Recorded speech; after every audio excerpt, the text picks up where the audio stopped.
নমস্কার বন্ধুরা, ভাই বোনের হেসেল ঘরে সবাইকে স্বাগত। আজ আমি বানাবো আলু দিয়ে ডিম ভাপা কারি। ভিডিওটি কেউ স্কিপ করবেন না, পুরো ভিডিওটি দেখার জন্য অনুরোধ রইল। সাদামাটা ভাবে ডিম আলুর এই রেসিপিটা একবার হলেও ট্রাই করে দেখুন, মুখে স্বাদ লেগে থাকবে। কম মশলা ব্যবহার করে একদম ঘরোয়া ভাবে বানানো আজকের এই রেসিপিটা। প্রথমে ডিমগুলোকে ফেটিয়ে নেব। নিয়ে নিলাম একটা বোল।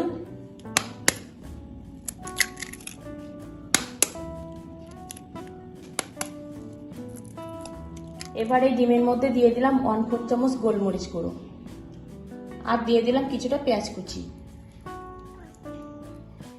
এবার ভালোভাবে একটা হ্যান্ড ব্লেন্ডার দিয়ে এটা আমি ফেটিয়ে নেব।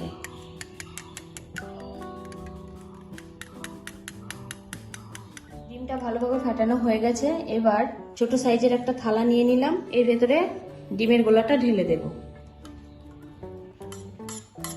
চারিদিকে সমানভাবে ছড়িয়ে নিলাম।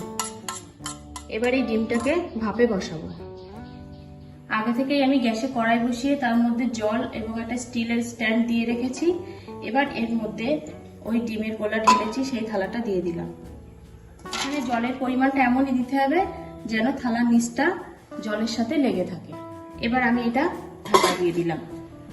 ডিমটা ভাপে বসানো থাক, ততক্ষণে আমি আজকে রেসিপির জন্য একটা মশলা বানাবো, সেটা আমি রেডি করে নেব।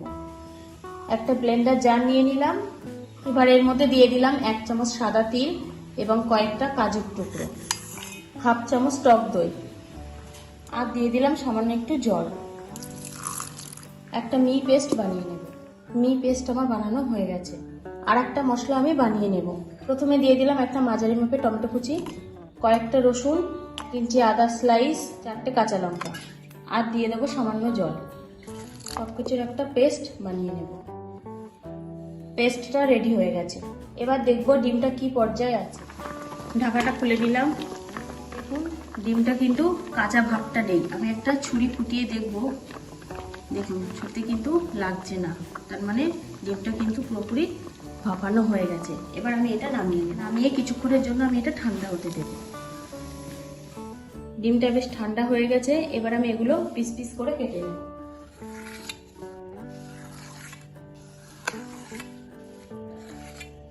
আমি এখানে চৌকো চৌকো শেপ করে কেটে নিচ্ছি। আপনারা নিজেদের পছন্দ মতো শেপ করে নিতে পারেন। ডিমের পিসগুলো সব তোলা হয়ে গেছে। এবার আমি এগুলো ভেজে গ্যাসে কড়াই বসিয়ে দিয়েছি। এবার আমি এর মধ্যে দিয়ে দিলাম 2 চামচ মতো সর্ষের তেল। তেলটা গরম হয়ে গেছে। এখন আমি এর মধ্যে ডিমের টুকরোগুলো দিয়ে দিলাম।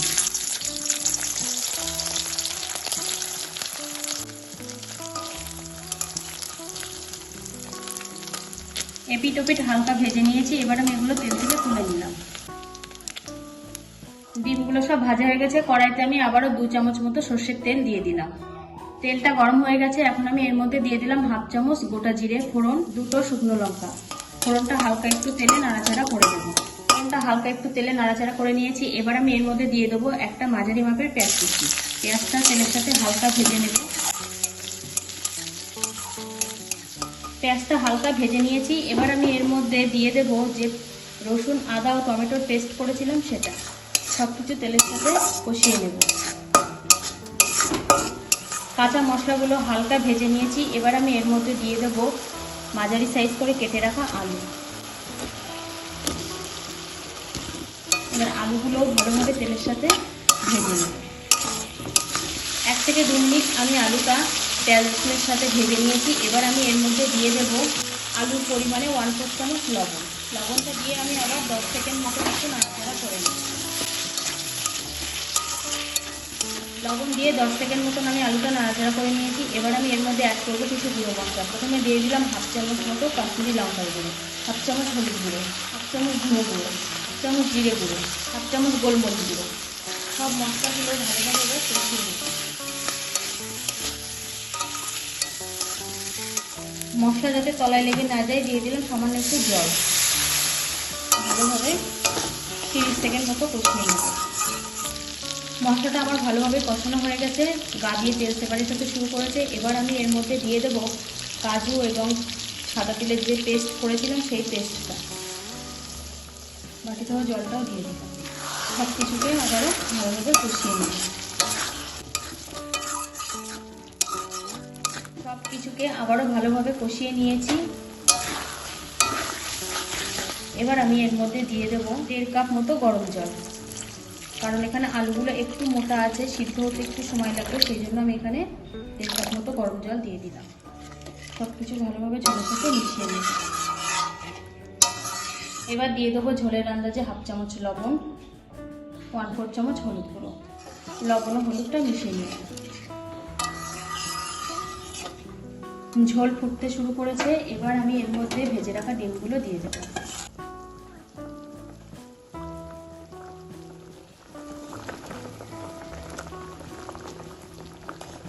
এবার আমি এটা 10 মিনিটের জন্য ঢাকা দিয়ে দিলাম, রান্না হতে দেব। 10 মিনিট হয়ে গেছে, আমি এবার ঢাকাটা খুলে নেব। হালকা হাতে একটু নেড়ে দেব।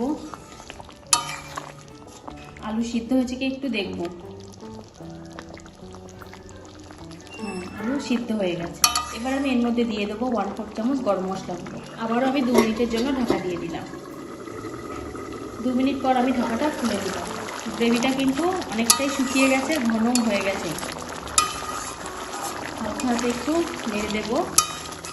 ঝোলটা শুকিয়ে দেখুন মাখা মাখা মতো হয়ে গেছে। রান্নাটা কিন্তু আমার পুরোপুরি কমপ্লিট হয়ে গেছে। আমি এবার এটা নামিয়ে নেব, গ্যাসটাকে অফ করে দিলাম।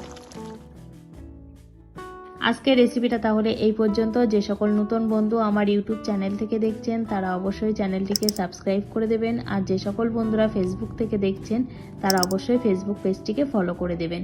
আজ তাহলে এই পর্যন্ত, দেখা হচ্ছে পরের কোনো নতুন রেসিপিতে।